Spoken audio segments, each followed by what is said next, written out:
Hello, Rajasthan classes में स्वागत है। हम पढ़ रहे थे राष्ट्रपति की शक्तियां पढ़ रहे थे, राष्ट्रपति के विशेष अधिकार पढ़ लिए थे, राष्ट्रपति की क्या पढ़े, शक्तियां पढ़े। राष्ट्रपति की शक्तियां में पढ़े विधेय शक्तियां। कौन पढ़े विधेय शक्तियां? विधेय शक्तियां बोला है अनुच्छेद 80। अब यहां से स्टार्ट करेंगे, अनुच्छेद 80 से स्टार्ट करेंगे।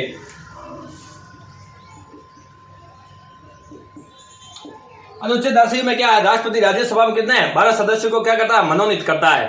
किस क्षेत्र में करता था? बोलोगे साहित्य है, विज्ञान है, कला, संस्कृति और समाज सेवा। तो आप इसमें लिखोगे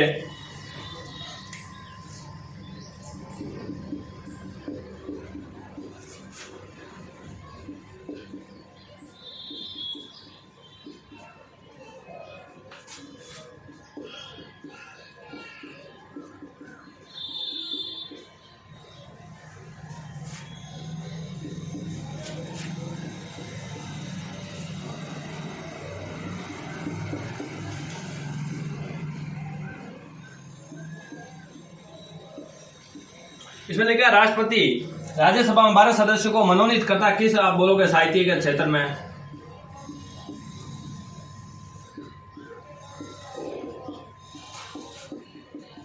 कला सांस्कृतिक उसके बाद समाज सेवा,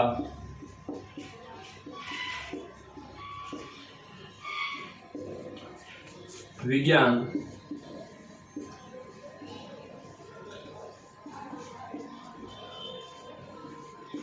तो किन किन क्षेत्रों में आप बताओगे सेवा करते हैं 12 सदस्यों को नियुक्ति? तो राष्ट्रपति राज्यसभा के 12 सदस्यों को करते हैं नियुक्ति। तो साहित्य है, कला, संस्कृति और समाज सेवा और विज्ञान, इन क्षेत्रों में क्या करता है? राष्ट्रपति 12 सदस्यों को राज्यसभा में मनोनीत करता है। तो आप बताओगे ये कहां से प्रावधान लिया गया था? प्रावधान बताओगे आयरलैंड से लिया गया प्रावधान।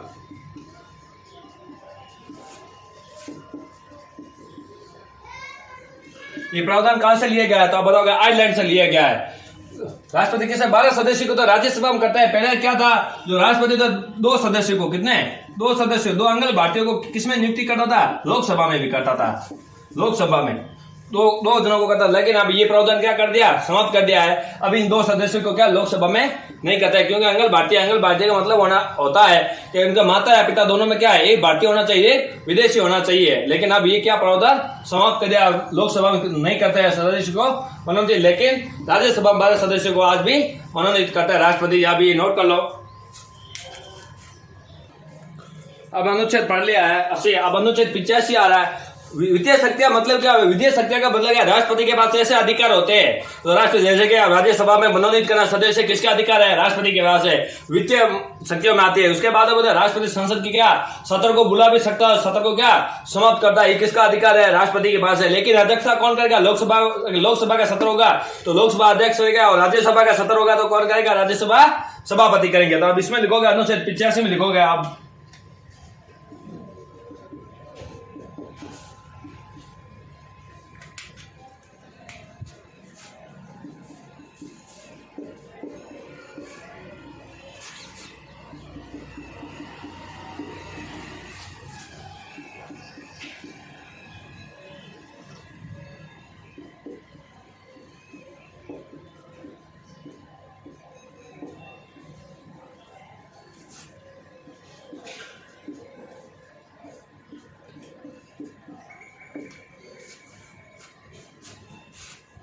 सॉरी 17 लिखना था यहाँ।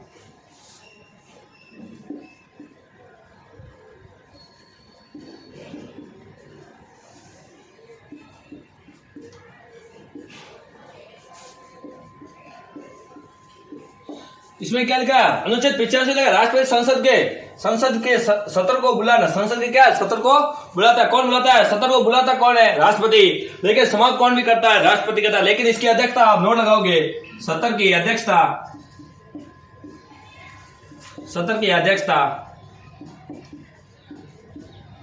अगर लोकसभा का होगा तो कौन करेगा? लोकसभा अध्यक्ष करेगा। तो लोकसभा अध्यक्ष, और राज्यसभा में होगा तो कौन करेगा? आप बताओगे सभापति।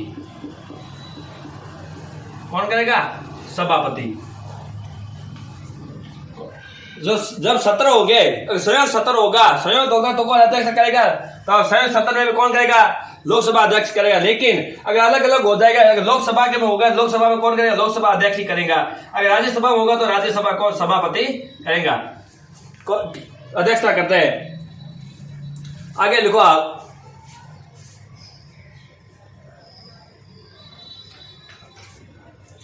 आपको ये तो बता दिया। आगे आप लिखोगे सत्र क्या, संसद के कितने सत्र होते हैं, तो आप बताओगे 3 होते हैं। कितने सत्र होते हैं, तो आप बताओगे 3 सत्र होते हैं। एक साल में कितने होते हैं, 3 होते हैं सत्र। कौन कौन सा होता है, तो आप बताओगे बजट सत्र, बजट के बाद मानसून, मानसून के बाद में शीतकालीन। तो आप लिखोगे बजट, पहला बजट, उसके बाद में शीत मानसून, उसके बाद में थर्ड में लिखो आप शीतकालीन, शीतकालीन। ये 3 बजट होते हैं। पहला 3 सत्र होता है, बजट 3 सत्र होते हैं। तो आप पहला सत्र में लिखोगे बजट सत्र है, उसके बाद में लिखो मानसून है, उसके बाद में लिखोगे शीतकालीन सत्र। शीतकालीन सत्र होता है। एक वर्ष से कम कितने सत्र होने चाहिए, 2 तो होने अनिवार्य है। 2 तो होने क्या अनिवार्य है। अगर एक साल में 2 तो होने क्या अनिवार्य है, तो आप लिखोगे एक वर्ष में 2 सत्र होने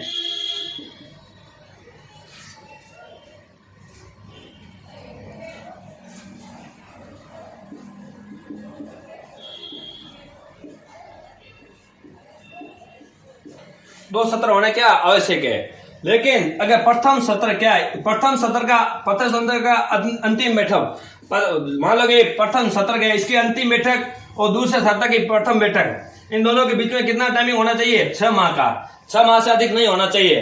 प्रथम सत्र की अंतिम बैठक और सेकंड सत्र की प्रथम बैठक, इनके दोनों के बीच में कितना होना चाहिए टाइमिंग, तो आप बताओगे 6 माह का। अब देखिए कुछ चीजें मैंने बताया कि हर चीज बोर्ड पर लिखना पॉसिबल नहीं है, क्योंकि 2 दिन से क्लास नहीं आई थी, कुछ कारणवश क्लास में नहीं ले पा रहा था। अब से वापस रेगुलर क्लास से स्टार्ट हो गई है। तो आप लिखो आगे, 2 सत्रों के मध्य अधिकतम 6 माह का समय हो सकता है। 2 सत्रों के मध्य अधिकतम 6 माह का समय हो सकता है। एक वर्ष में कम से कम 2 सत्र होने आवश्यक हैं। एक वर्ष में 2 सत्र होने आवश्यक हैं। प्रथम सत्र की अंतिम बैठक, आगे लगोगे हेडिंग डाल के नहीं लिखोगे, प्रथम सत्र की अंतिम बैठक तथा द्वितीय सत्र की प्रथम बैठक के मध्य अधिकतम 6 माह का समय हो सकता है।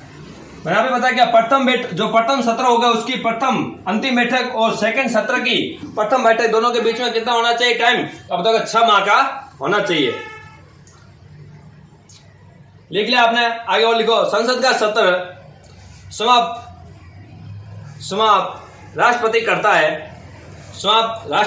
है, लेकिन स्थगित लोकसभा अध्यक्ष या सभापति करता है।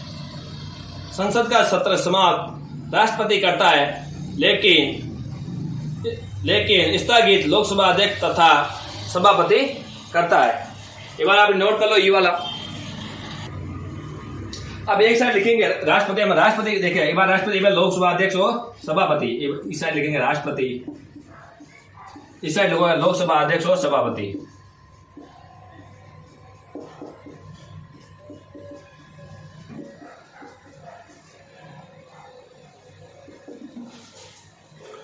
तो राष्ट्रपति द्वारा सत्र के साथ साथ क्या बैठक भी क्या हो जाती है, समाप्त हो जाए। अगर राष्ट्रपति जब सत्र समाप्त करेगा, राष्ट्रपति का सत्र क्या करेगा, सत्र के समाप्त करेगा।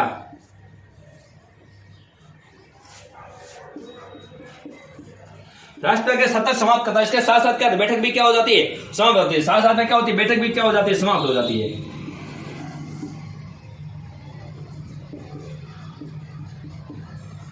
समाप्त हो जाती है। इसके साथ साथ क्या होता है, बैठक भी समाप्त हो। लेकिन जो लोकसभा या राज्यसभा अध्यक्ष का स्थगित कर देता है, क्या उसको स्थगित कुछ दिनों के लिए कर सकता है, कुछ दिनों के लिए क्या बैठक को समाप्त कर सकता है, कुछ टाइम के लिए होता है। इसके क्या, ये हमेशा के लिए होता है, वो कुछ टाइम के लिए होता है।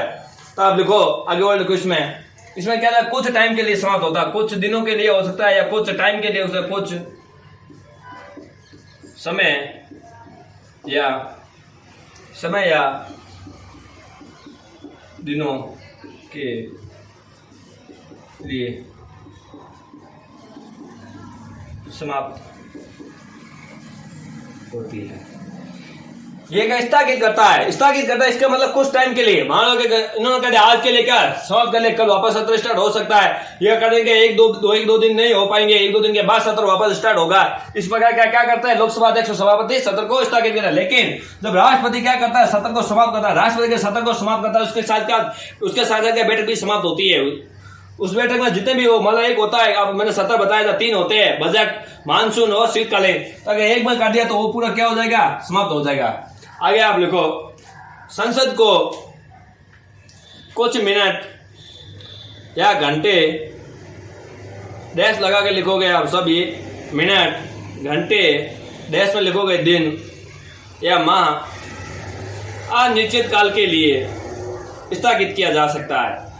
अनिश्चित काल के लिए स्थगित, ये बोला कुछ मिनट या कुछ घंटे या कुछ दिन या कुछ माह के लिए क्या कर सकता है, स्थगित करता है। कौन करता है, तो आप बताओ, लोकसभा अध्यक्ष या सभापति करता है। लिख लिया, आगे लिखो, जब सदन का अनिश्चित काल के लिए, जब सदन का, सदन लिखोगे, संसद नहीं लिखोगे, सदन लिखोगे आप, सदन मतलब लोकसभा और राज्यसभा, सदन लिखोगे आप।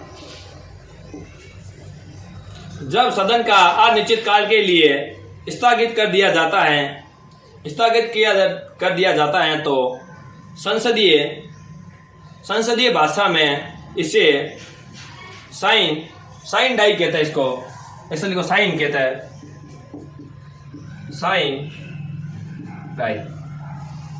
साइन डाई कहा जाता है। आगे लिखोगे आप, राष्ट्रपति केंद्रीय मंत्रिपरिषद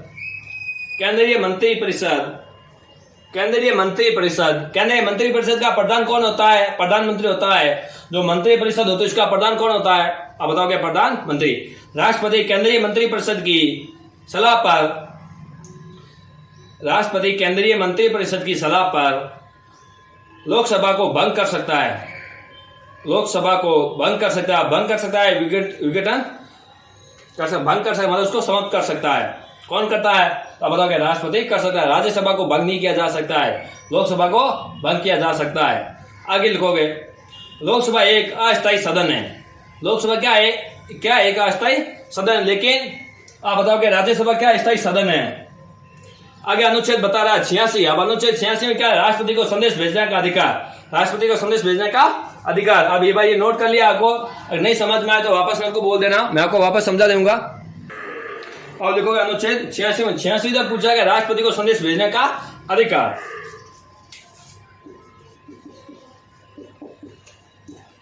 अनुच्छेद 86 सॉरी 80 मैंने आपको पढ़ा दिया। अनुच्छेद 86 बताया गया राष्ट्रपति को संदेश भेजने का अधिकार। राष्ट्रपति को संदेश भेजने का अधिकार, राष्ट्रपति का।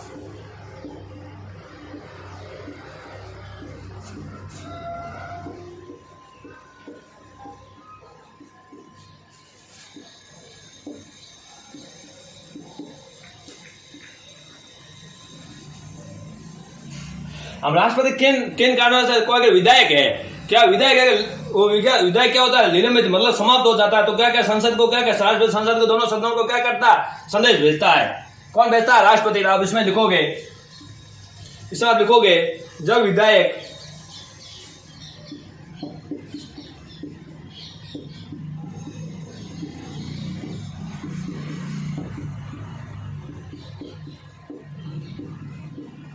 निलंबित मतलब समाप्त। आप क्या लिखो, निलंबित मतलब क्या होता है, समाप्त।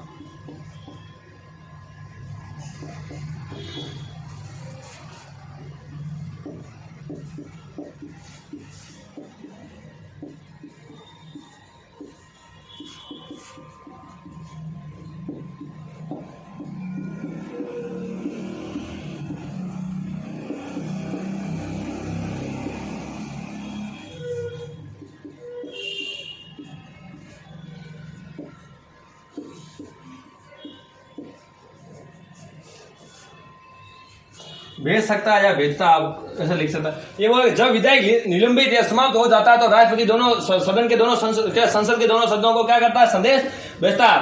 मान लो कोई एक विधायक है, कोई मान लो विधायक क्या लोकसभा में अगर पारित हो जाता है, राज्यसभा में पारित होता है, राष्ट्रपति उनको क्या करता है, पारित नहीं करता, समाप्त हो जाता है, पारित नहीं करेगा या क्या कोई टाइम जो टाइम होता है, टाइम अगर नहीं करेंगे तो उनको वापस भेजेंगे। जरूर नहीं है कि राष्ट्रपति किसी विधेयक को पारित करे, ये राष्ट्रपति पर कोई दबाव नहीं डाल सकता है। ये धन विधायक उसको क्या अनुमति लेते हैं, राष्ट्रपति की पूर्ण अनुमति लेते हैं। कुछ ऐसे होता है जो राष्ट्रपति को क्या पूर्ण अनुमति से उसको रखा जाता है, लेकिन कुछ ऐसे होते हैं तो राष्ट्रपति की अनुमति नहीं लिया सकता। मान लो अगर लोकसभा में कोई विधायक रखा है, किसमें रखा है, लोकसभा में, लोकसभा में कोई विधायक रखता है, लोकसभा पारित होकर कहा जाता है राज्यसभा में, कहा जाता है राज्यसभा में, राज्यसभा के बाद कहा जाता है राष्ट्रपति के पास। जब तक राष्ट्रपति इसको पास नहीं करेगा विधेयक को तब तक कानून नहीं बनता है। जैसे कि राष्ट्रपति ने इसको क्या पारित कर दिया तो क्या बन जाएगा, कानून बन जाएगा।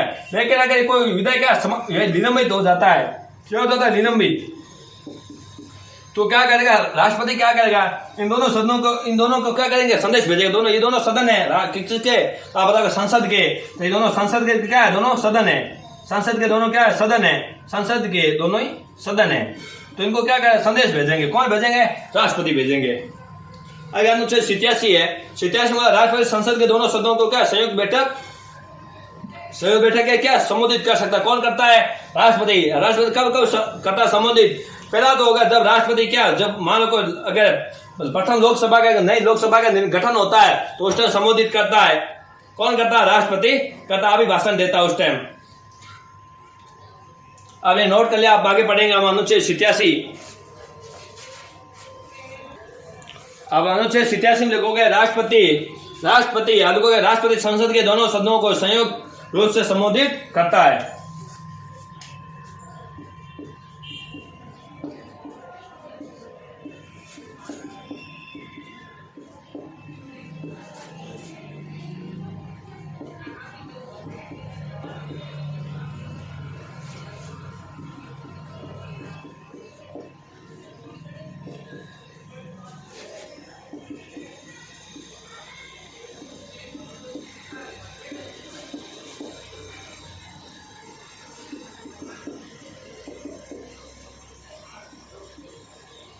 क्या कहता है, संबोधित करता है। कौन कहता है, राष्ट्रपति।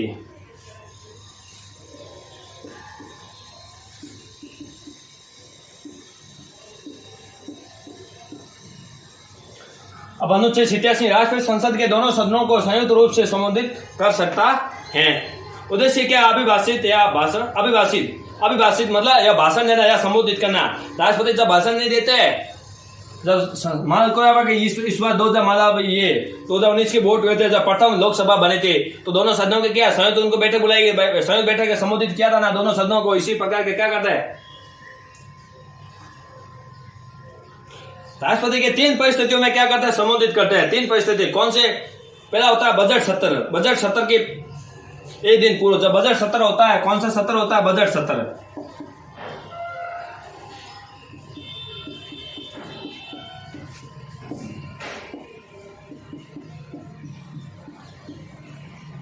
प्रथम क्या है, बजट सत्र के एक दिन पूर्व, जो बजट सत्र कल होगा उसे एक दिन पूर्व क्या करेगा, संबोधित करेगा। उसके बाद में आम चुनाव होने के बाद प्रथम बैठक, सेकंड क्या है, आम चुनाव।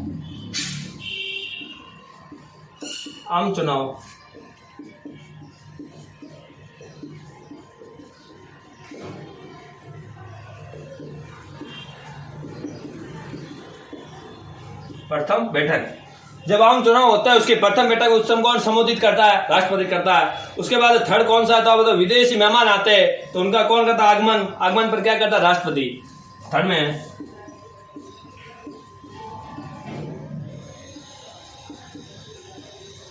कौन, विदेशी मेहमान आने पर, विदेशी मेहमान आते हैं तो कौन करता है, तो आप बताओगे, मेहमान, सॉरी,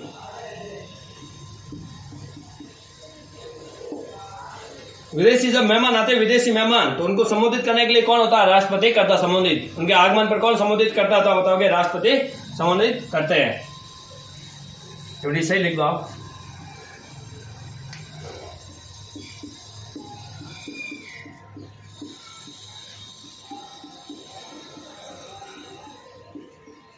इन 3 परिस्थितियों में क्या, राष्ट्रपति संबोधित या अभिभाषण करता है। कौन करता है, राष्ट्रपति। अब आगे लिखोगे, आप नोट डाल के राष्ट्रपति का अभिभाषण मंत्रिपरिषद द्वारा तैयार किया जाता है। जो राष्ट्रपति का अभिभाषण होता है ना, राष्ट्रपति का अभिभाषण इसको कौन तैयार करता है? मंत्रिपरिषद। नोट में लिखोगे राष्ट्रपति का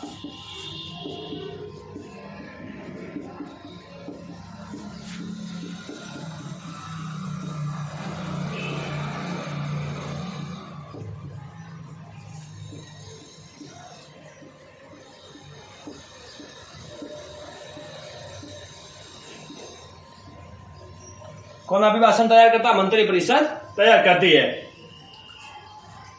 अब अनुच्छेद हम 87 तक पढ़ेंगे, अनुच्छेद कल पढ़ेंगे, आगे वित्तीय सचिव अनुच्छेद 108 कल पढ़ेंगे। 108 में लिखा है राष्ट्रपति की संयुक्त बैठक और अधिवेशन का प्रावधान, ये हम पढ़ेंगे कल। धन्यवाद आज के लिए।